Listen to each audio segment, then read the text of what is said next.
अतुल, अंधेरे रास्ते का यात्री। साल 2013। केदारनाथ की पहाड़ियां बारिश और बाढ़ से कांप रही थीं। चारों तरफ तबाही ही तबाही थी। अतुल उस समय सिर्फ 13 साल का था।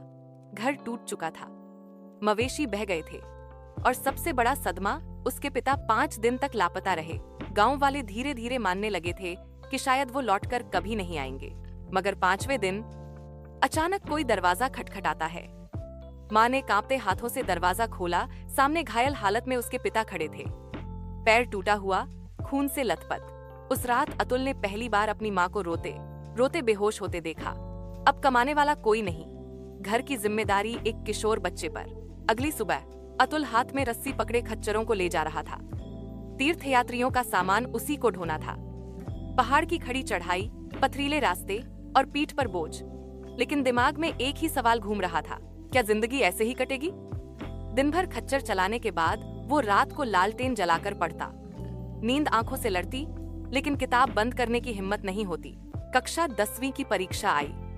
गांव वाले हौसते थे, दिन भर बोझा ढोता है, ये पढ़ाई में क्या कर लेगा? पर रिजल्ट वाले दिन पूरे गांव की नजरें बोर्ड पर टिकी थी। अचानक नाम सामने आया, अतुल। टॉप 3। भीड़ में सन्नाटा छा गया। सबकी आंखें उस दुबले पतले लड़के पर टिक गईं, जिसके कपड़े अब भी मिट्टी और पसीने से भरे थे। लेकिन कहानी यहीं खत्म नहीं हुई।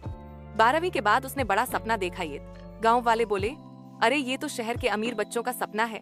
पहाड़ का खच्चर चलाने वाला लड़का वहां क्या करेगा? और फिर शुरू हुआ असली संघर्ष। भूख, गरीबी, किताबों की कमी और चारों तरफ ताने। कभी लगता था अब हार मान लेगा, पर उसी वक्त उसे याद आता वो रात जब बाढ़ के बाद पिता टूटी हड्डियों के साथ दरवाजे पर खड़े थे। कई सालों की आग और आंसुओं के बाद एक दिन रिजल्ट आया।